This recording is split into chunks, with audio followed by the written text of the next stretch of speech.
here we are in the town of Centerville, or what is today known as Centralia. Would you like to come on in? So many of the travelers do, and I know you're probably tired from your long journey. This is the military road. Well, here we are on the Sidney S. Ford donation land claim. We're at Jamestown. Here we are at the site of Fort Hennis. Welcome to the Erickson Farmstead. Come right in. Hey, I understand this is your grandparents' wagon or buggy. Yes, it's the one that they use to go to Tenino to get supplies and bring back. We're now at the Crosby House, which is just south of Tenino, and it was a stage stop at one time.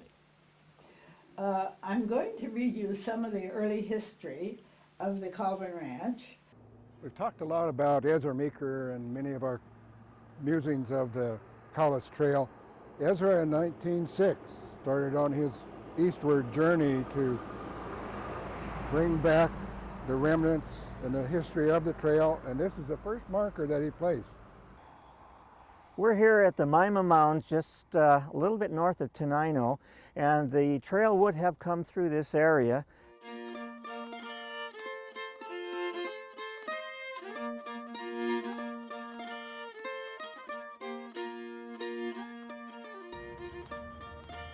Just a few miles north of the mound area that we just saw is a marker or a memorial to George Bush,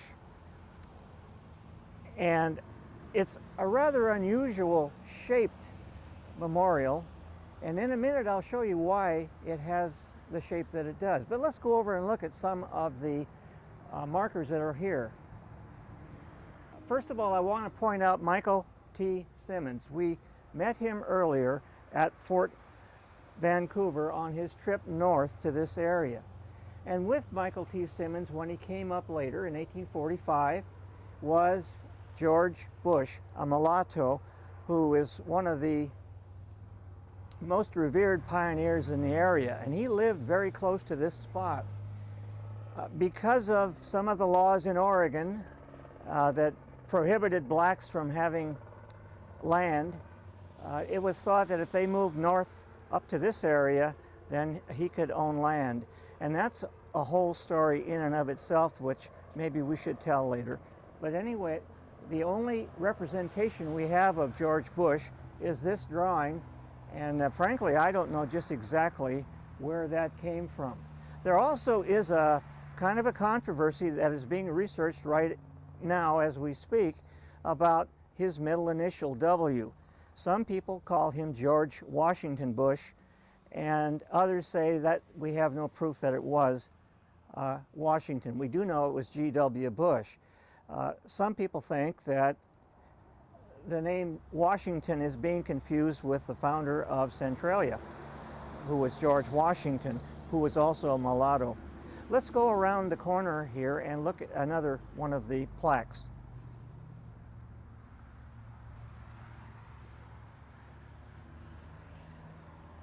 This is a photograph of William Owen Bush, who during the World's Fair of 1876 was given the honor of having the best wheat crop in the United States, which was grown right near this spot. And I mentioned to you earlier about why did they shape this monument in the shape that it was. If you look right here, here's a picture of the family. Unfortunately, George is not in this picture, but you see the outline of the eaves of the house. When this was planned, it was thought that maybe that would be appropriate to make the kiosk that we have here now. When they dedicated this, they thought they would like to have some art from some black artists, and over here is some work by Jacob Lawrence that kind of expresses the pioneer efforts coming up the trail. Now we're going to take a look at the butternut tree that still exists, that was planted on the farm of George Bush. We're on the site of George Bush's donation land claim, and I don't know how many people know how revered this man was. He was willing to share anything he had with any of the pioneers that came up the trail. He even gave some of his seeds that he had for the next year's crop to people to eat, because it was such a hard trip and they had nothing to eat. He lent them horses, he did all kinds of things.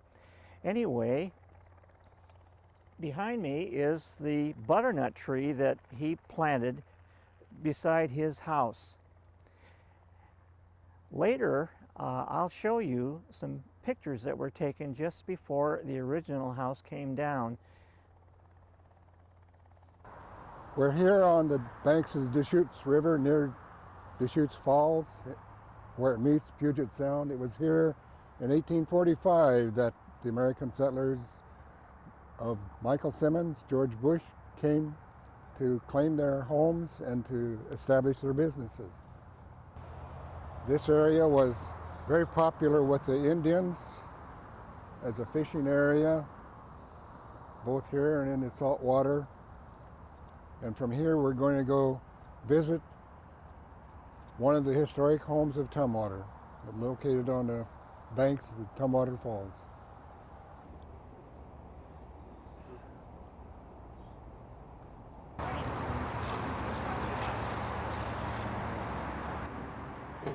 Roger and Karen, I would like you to meet Susan Goff. Susan is the president of the Olympia chapter number 4, the Daughters of the Pioneers of Washington. And she's going to lead us on a tour of the Crosby House, located here in Tumwater, formerly known as New Market, and near the end of the Cowlitz Trail. Susan? Yes, the Daughters of the Pioneers have been associated with the Crosby House since they acquired the house in 1947.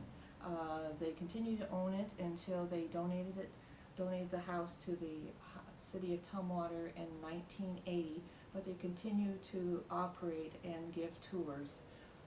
So on that note, we'll continue on inside where we usually begin our tours to give a little bit of a history of the first occupants, the Crosbys and Nelstranders. We'll start over here with the Crosbys. This is Nathaniel III and his wife Cordelia Jane Smith Crosby.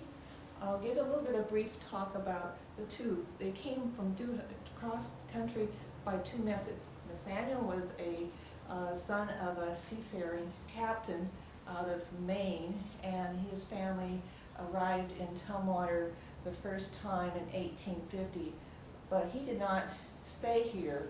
With his father and family returned to Portland, and he did not come until after his father's death in around 1858. Cordelia came across the Oregon Trail in 1851 with her father Jacob Smith, and they first settled up on Whidbey Island. Her father took out a claim there, but later sold it and moved down to now Chambers Prairie, which is now Lacey, and around 1858, and built a home which still stands. It's currently owned by the city of Lacey. The couple were actually married in the Jacob Smith house in August of 1860. We are not sure whether exactly the date of the house. We assume it was built around the time of their marriage. The family had the first child, Frank, in 1862, and the second son was not born until 1870, and that was Harry. In those years between 1862 and 1870, there actually were other family members. His two sisters, who were widowed, came and lived here around the time of Frank's birth. They lived here until they remarried. One was Mary, the other was Martha. Martha had two children by her marriage to Samuel Woodruff, Ada and Samuel. Samuel went on to live and become a known developer in Olympia, so we have a lot of ties in the Olympia area. The Crosby stayed here until 1872 when they sold the house to Nathaniel Ostrander and his family out of Cowlitz County. I think you have, in the earlier parts of your travels up the way, you have visited several of the area around Cowlitz that were connected with Nathaniel Ostrander. Nathaniel was a physician and had a practice after he came to Tumwater. It was right down the road, now covered by a freeway. Nathaniel Ostrander's family lived here only until about 1879, until they moved into Olympia, like the Crosbys had done earlier in 1870. And then after the two families lived here, there were several other families here, and until the daughters acquired it in 1947, as I had said. So after the daughters acquired the house, they ended up furnishing it, and they used furnishings from different members and from others in the community to interpret the 1860, 1879 era. So we do have pieces here that are from, like the McClay family from 1877. We have the McElroy fireplace. There's actually other fireplaces right down in there, but this one came from the McElroy house in Olympia. McElroy was the newspaperman in Olympia. He started the first newspaper in 1852. It was the first newspaper north of the Columbia River. We have another piano from an early merchant in Olympia. This was owned by Carrie Williams. It's a birthday gift. And we even have a Victorian hair wreath. That was a very popular women's art form of that period of time. They would have a dish on their vanity to collect hair, and then they would be able to weave it into things. Most people think of this kind of art form as mostly the one little pieces that would have for as a memento after a person died, let's say. We do have other pieces that we can attribute to coming around the horn, such as that piano, again from one of the Farquhars. That was one of the early merchants of Olympia. We have two pieces of the Yeager family, that piece and then the hall piece out in the foyer. That was through Ida Yeager, who was Ida Mossman Yeager. Her home still stands in Olympia, but it was built quite later, into the 1880s, I believe. We also have one piece over here that belonged to the Ostranders. The Ostranders, when they came here, they had their youngest six, their children, primarily the three elder daughters who were in their early 20s, and then the three younger children of school age. They did not have their whole brood here when they first moved in here. We also have a piece that belonged to Mrs. Hale, who was the founder of the Women's Club, and this was given to Mrs. McClay, so it passed through another member of the Olympia community. And then, of course, just to contrast with the Yeager hall rack, we have this simple hall rack that belonged to Ben Turner, an early logger of Olympia. He was a contemporary of Ike Ellis. Well, Susan, we certainly appreciate your leading us on a tour of the Crosby House. It's an important part of the area history, and we're going to continue on our way now. And we do. Thank you very much. We do have three additional bedrooms upstairs. Again, they were donations of families, primarily ones that had, two of them had through families who had come west by way of moves through generations in like Sioux City, Iowa, and Spokane. And we do have one spool bed that was actually made in the Oregon City in 1844. We're here at Tumwater Falls Park on the banks of the Deschutes River, and 2 years ago the daughters of the American colonists installed this sign to commemorate the route that was traveled by ancient Indians, Hudson Bay fur traders, as well as the American pioneers. This was the end of their route where the Deschutes River met the Puget Sound. From here we're going to go over and look at the falls of the Deschutes River, where many of the early mills were located to use the energy to power those grist mills, sawmills, and so on. Let's go over there now.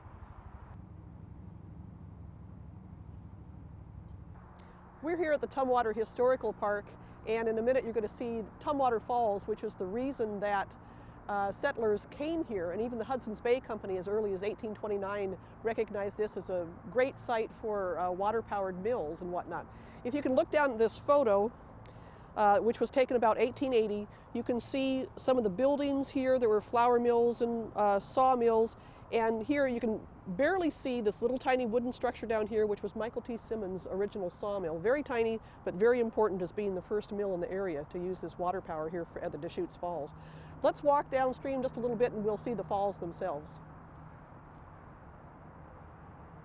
From this vantage point, you can see the falls themselves up there. It's pretty dramatic, and we're going to go up in just a minute and stand on the little wooden bridge over the falls and really get the drama.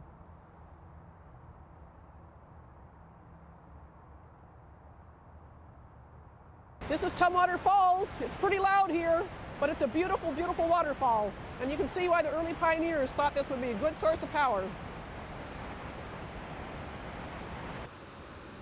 Here we're on the banks of the Deschutes River. Again, a little bit upstream from the falls, we see a stone monument dedicated to the pioneers who came this way in October 1845.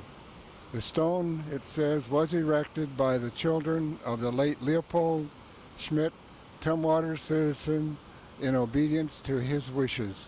And prior to being located here, this marker was located pretty near where I-5 is now. Quite a tribute to our historic pioneers. Now we're going to meet with Weldon Rowell, and he's going to tell us about the pioneer cabin that he built a number of years ago. Weldon? Yes, well, I built this cabin back in the middle 60s. I had, prior to the building of this cabin, I'd had a heart attack, and this was sort of my therapy in building this cabin. I had a 20-acre piece of land just south of the airport, and it had good timber on it, and I decided to build a log cabin, more or less in memory of my great-grandparents, in the middle of this 20 acres of timbered land. And when I sold the property, I didn't want to dispose of the cabin, so I asked Tumwater folks if they would like to have it, and so I donated it to the city of Tumwater. The building of the cabin was pretty much all, I did it all myself. I cheated a little by using a modern saw, the chainsaw, rather than the crosscut as the old timers used to use. Handling of the logs I did pretty much myself with the aid of an old car that I had and some pulleys and rope. That's the way I moved the logs about. The fashioning of the logs together, there are a number of ways of doing it, and by reading up on how to build log cabins, I came up with the easiest method, which was used largely by many of the early settlers. This cabin actually is nothing like the first cabin that my great-grandfolks lived in.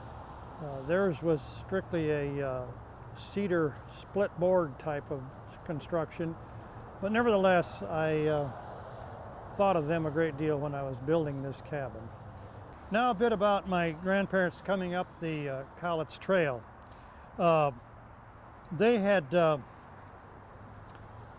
in 1852 had just completed a trip across the continent on the Oregon Trail, and it was in 1852 was probably the time when the trail was used the most. So things were very crowded, and they had a considerable amount of problem with cholera and other diseases. And in coming, they both lost a brother, one of them to cholera and the other one to mountain fever. The latter died just days before reaching their destination in Portland, Oregon. In early or late, the last day of 1852, their first child was born in Portland. In early January, and Willis decided that he had to find work somewhere, so he decided to come north because he'd heard about work in the timber camps on the Sound. So this is what I'll read to you what he said. He says, "When I concluded to take a trip to Puget Sound, I told J.M. Hawk, a friend that I had traveled with on the plains, what I had decided to do. He then proposed going with me." Well, J.M. Hawk, I think everybody here knows about J.M. Hawk, who settled the land which is now known as Hawk's Prairie. He says, we bought some lumber and built a skiff in which we traveled to by water as far as we could. Then he continues on and he says, on the 15th of February, 1853, we sailed down the Sound, sailed for the Sound. We went down the Willamette, the Columbia River, to the mouth of the Cowlitz, and went up the river about 6 miles until the current got so strong we had to leave the boat. From there was a trail on foot. It was a hard and rough trail, and in places the snow was 2.5 feet deep. Well, they went on until they reached a place which has been referred to as Hardsbread. And this is what he says about this. This was at the mouth of the Toutle River on the Cowlitz. And he says, finally we reached a place called Clark's Landing. Here there was an old fellow who made a business of taking in strangers. He and his son had taken an old deserted farmhouse and made it into a sort of an inn. He literally fed his guests nothing but hard bread, and so they dubbed him Old Hard Bread. He thought that name was quite appropriate. After finally reaching Cowlitz Landing, from there they continued on, and he says this, we walked 2 or 3 miles through the deep mud and swamps opposite Chehalis now, where Chehalis is now. There's a sawmill at Tumwater, which used to be called New Market.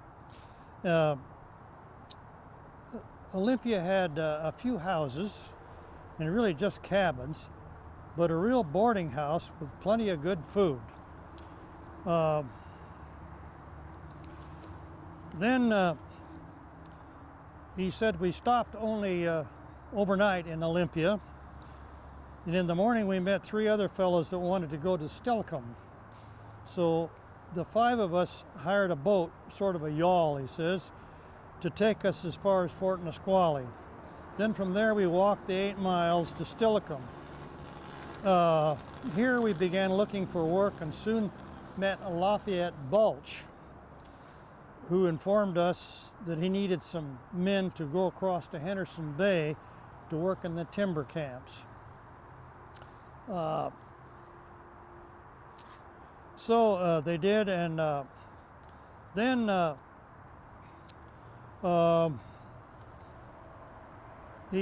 after working in the timber camps for about a month, his boss says, well, if you'll bring your wife over, we'll hire her as the cook.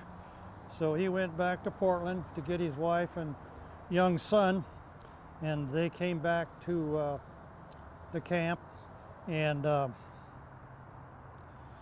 let's see. He says regarding the trip up with his family, he says, at that time there were quite a number coming to the Sound. Henry Windsor, there's a picture of Henry Windsor and his wife, Eunice.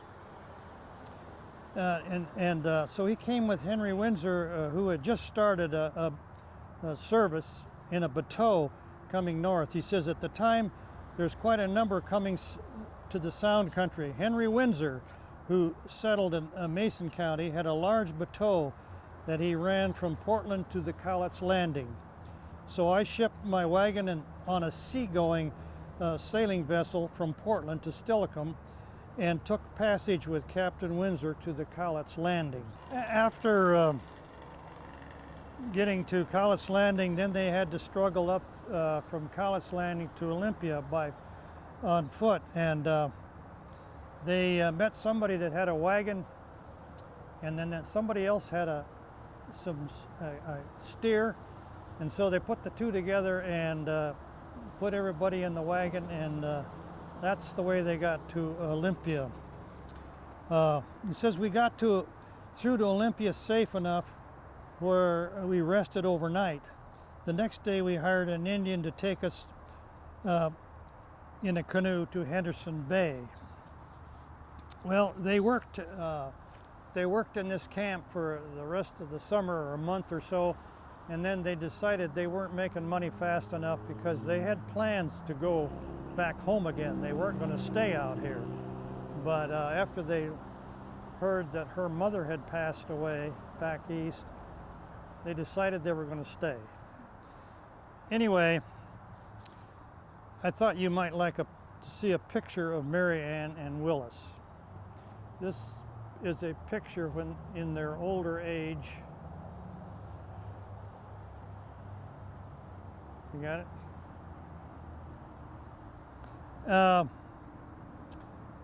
And anyway, you might want to see a picture of them when they were younger.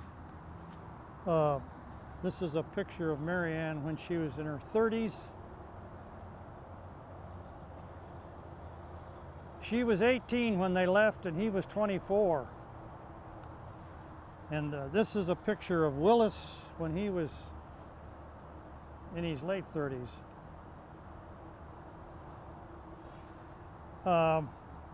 These are two books that I have written about these folks. This book is about the Oregon Trail experience, not only their experience, but everybody. There are many other people that were on the trail at the same time in 1852. And this is a book pretty much about them coming north from Portland and their experiences after they had finally settled in the Puyallup Valley on a homestead. Well then, we certainly appreciate you giving us this conclusion to the Tumwater Historic District and your cabin, and I know it means a lot to you and your family, and it means a lot to everybody that visits here. Well, I appreciate the fact that Tumwater was interested in preserving the cabin. From here we're going to the Daniel Bigelow House, and it was another one of the early pioneer homes in Olympia. So again, we appreciate you taking the time to show us around here, and we'll see you on the trail. Okay, thank you. Thank you all.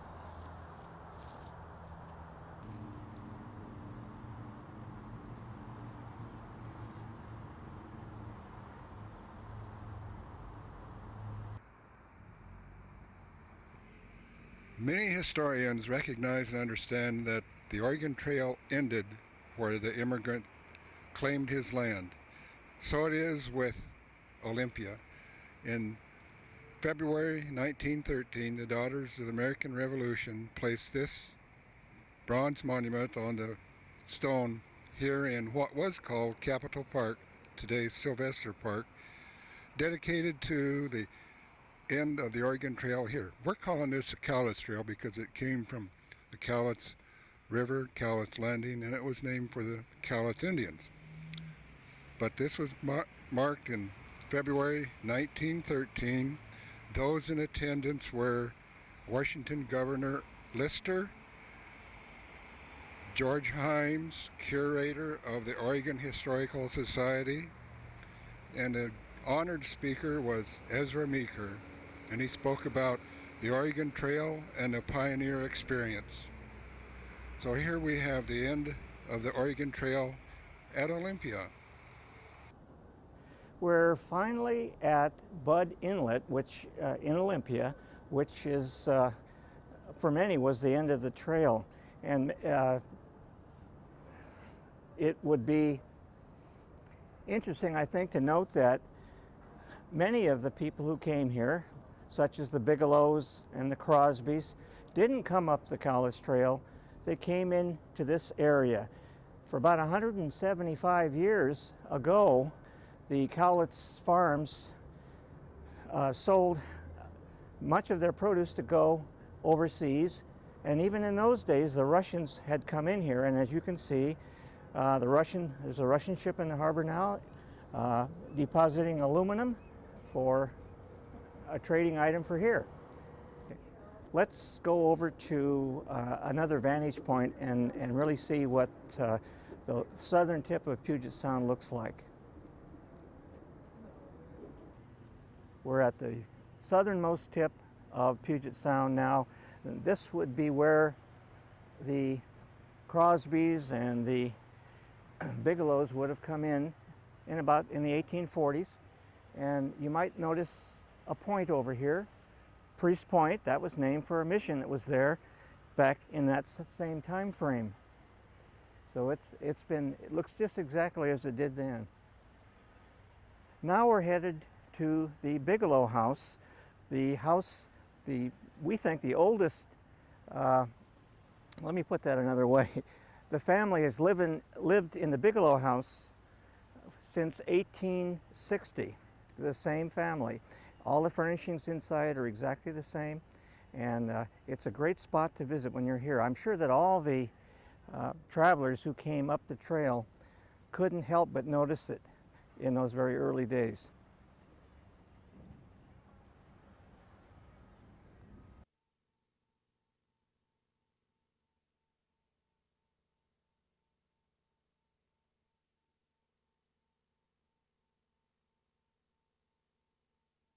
I want to welcome you to the Bigelow House, which is one of the oldest houses. In fact, it probably is the oldest house in the state that has been built in the 1850s and still has the original family living in it.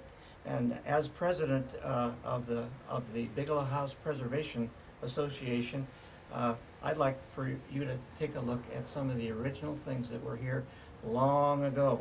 And we're going to go in and meet the director of the museum, Mary Fitzgerald.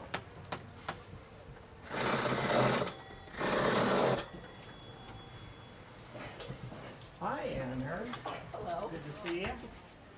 Welcome to the Bigelow House. Thank you. We're so looking forward to a tour. Well, we're delighted that you can join us. I'd like to introduce you to the original owners and occupants of the house. In the upper left corner is Daniel R. Bigelow, a New York-born and Harvard-educated lawyer who crossed the Oregon Trail in 1851, planning to settle in Portland. When he arrived, there were so many lawyers, he decided to take a boat to Olympia and traveled with the Denny Party. He arrived in Olympia and leapt into local politics after establishing his law office and filing his donation land claim. Within 3 weeks, he had signed the petition to create Thurston County, and within a year and a half was elected to the first territorial legislature of Washington Territory. His wife, Anne Elizabeth, is seen in the photograph next to him. She too crossed the Oregon Trail in 1851 to join her father, who had come out the year before. The family intended to settle near Oregon City, but were flooded their first year. So they followed the Cowlitz Trail up to the Chehalis Valley and were flooded out their second winter here. So they moved to the Freedom Community, located near Yelm Highway and Meridian, and established a home and were not flooded. She became one of the first school teachers down in the Nisqually Delta, and the following year, in 1854, married Daniel and moved here to his donation land claim.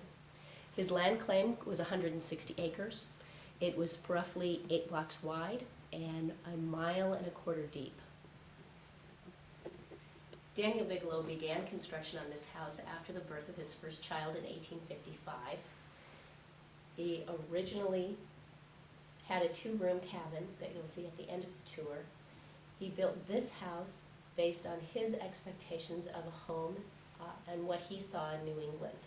This house style is Carpenter Gothic, wood frame, and is decorated in the period of probably the 1870s based on evidence we found in wallpaper samples and old family photographs. All of the artifacts in the house belong to the Bigelow family, who have occupied this home since its construction and spans 4 generations. Currently, Mr. and Mrs. Bigelow, the grandson and his wife of Daniel Bigelow, live here with a life estate, but the property is owned and operated by the Bigelow House Preservation Association, which is a nonprofit dedicated to the preservation and interpretation of the home. I'd like to invite you to see many of the artifacts that we have here and learn a little bit more about the Bigelows and their values as expressed through their artifacts. Here we have the Susan B. Anthony chair. Susan B. Anthony visited the Bigelow family in 1871 on a West Coast tour, expounding her ideals of suffrage. She did not stay in a downtown hotel. She instead stayed with the Bigelows. The Bigelows were and are staunch Methodists and supported the ideals of suffrage, temperance, civil rights for non-whites, and public education. This chair represents her visit and was originally the Anne Elizabeth's parlor chair. We also have the Bigelow's Steinway piano. This was purchased by mail order in 1871. It came around the horn and arrived here in 2 crates. This square shape was very common in the West because it packed very easily, and this has been in the family since its arrival. The painting above it was painted by Dan and Anne Elizabeth's second daughter, Eva, and it is designed to be displayed with the piano. Although it doesn't have color contrast, it's swallows flying in the sky next to a brick tower. The original seat for the piano was a stool that was later replaced with a bench because the Bigelows all believed very strongly in music as a foundation for education. So music lessons were given and received by all generations of Bigelows. Let's move into the library parlor, and we'll show you some of the artifacts that came over the Oregon Trail. In front of you now is Daniel Bigelow's law desk that he carried with him on his ox cart crossing the trail. This is in 2 pieces. He brought it with all of his law books, had it in his law office downtown, and when he retired, gave the desk to his son George, who added the drawers beneath it and had it in his law office. It was later brought into this home when 3rd-generation lawyer Daniel, who continues to live in the home, had no need for it in his office and returned it to the family home. On the wall next to it, we see several different land grants. These are representative of donation land grants and other land grants offered during the territorial and statehood period of Washington State. The top grant is signed by Grant, the middle document is signed by Andrew Jackson, and the bottom document is signed by Benjamin Harris. The Jackson and Harris documents represent the same piece of property, but span the territorial and then statehood periods of that property. Over the fireplace, we have a 4th donation land grant that's signed by Abraham Lincoln. And above it, we have Daniel Bigelow's shotgun and powder horn that he brought with him across the Oregon Trail as well. There were 3 rules with this gun. The gun could be handled if it was being used to protect the family, to provide for the family, but it was kept out of reach so that no one would be tempted to use that gun in anger.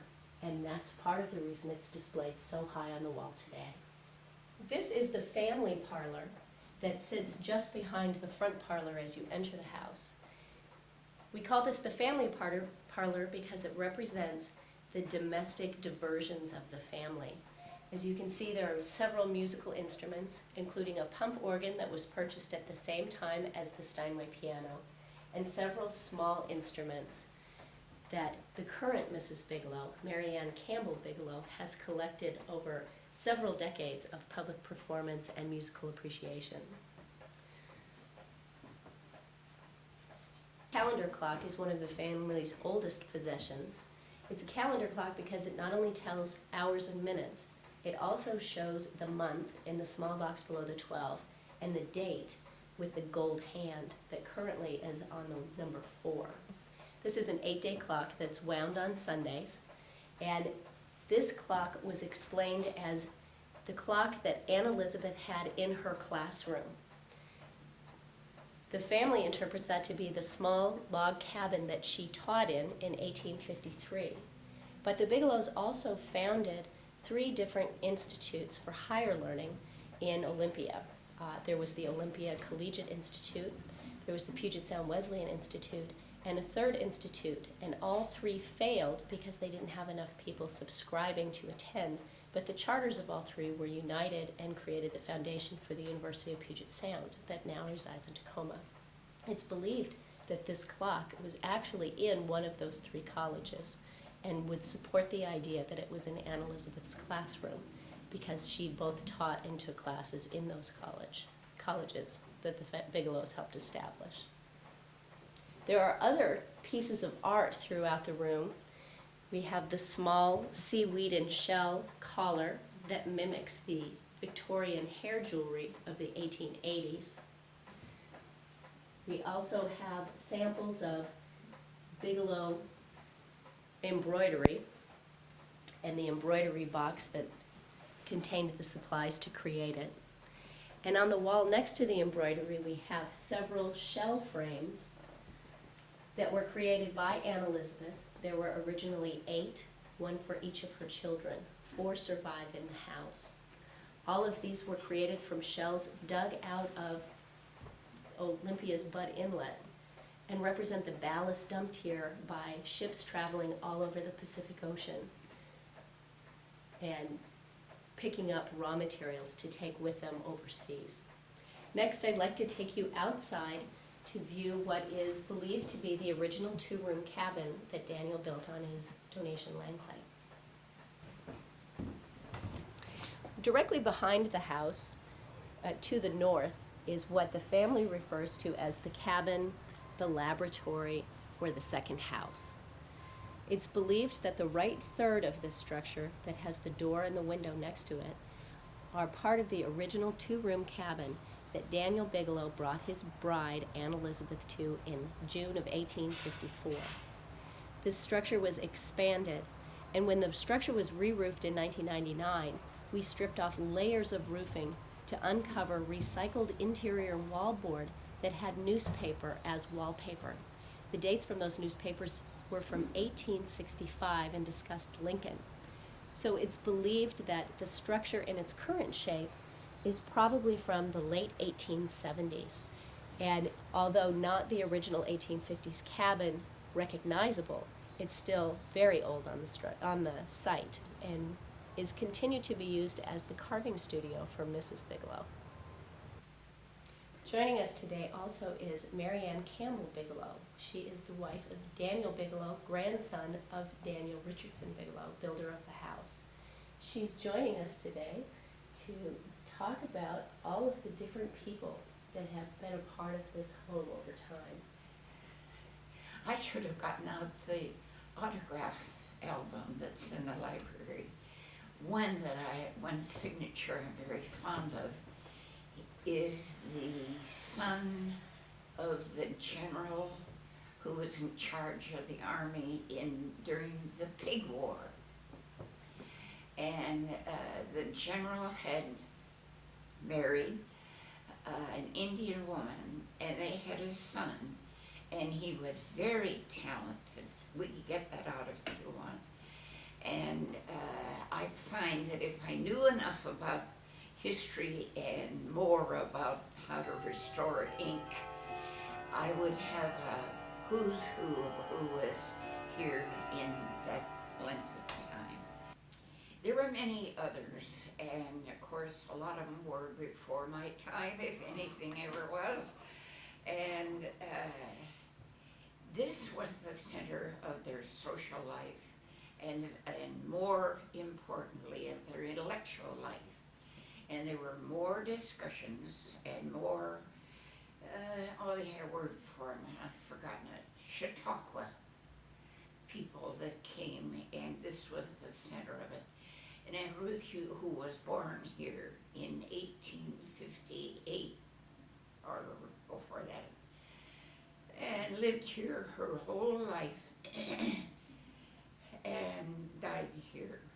And when somebody came to call, they would always have, of course, their calling cards in their little shell, little box they kept it on. And before they left, they came to call formally. Before they left, they saw to it that they stayed at least 20 minutes and left a card from this little thing, see? And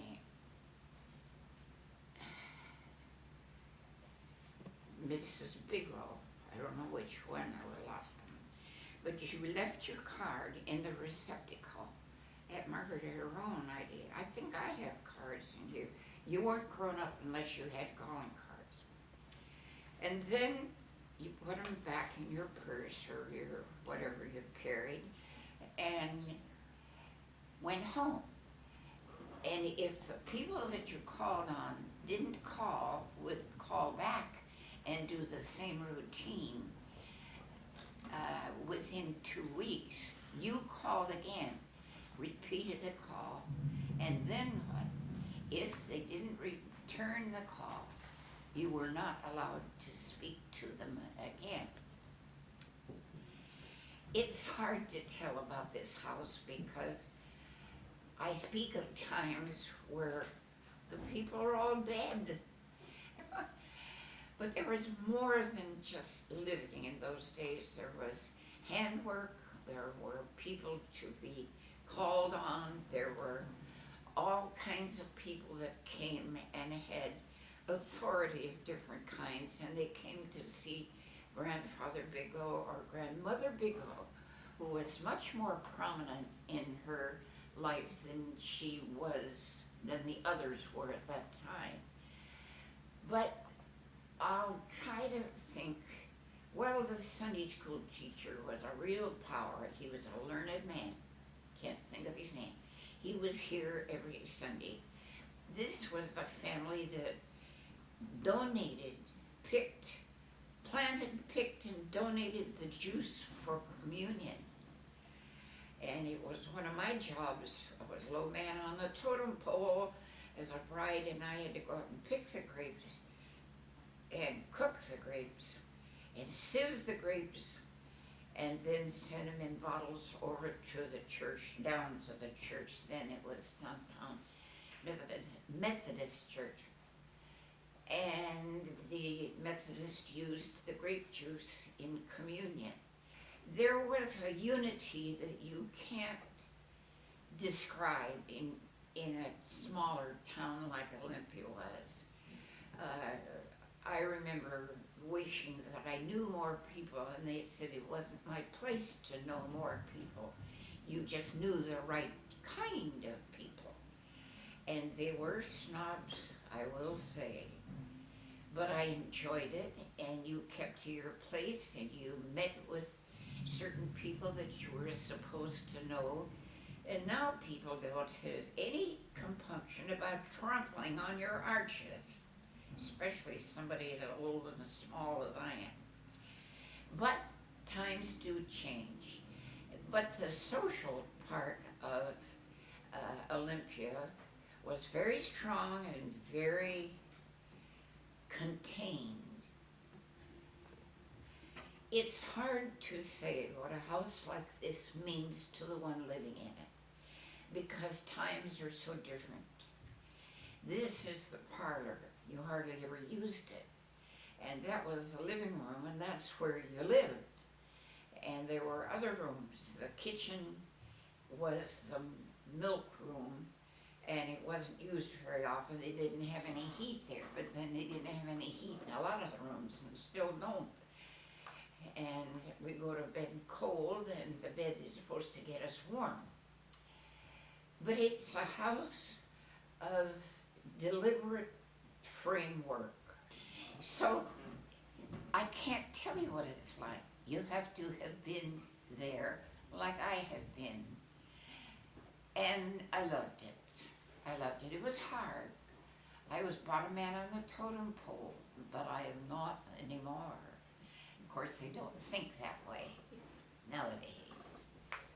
Thank you very much, Mrs. Bigelow. Oh, you're welcome. It is with a combination of her memory and my remembering that we've been able to preserve as much of this house's history as we have.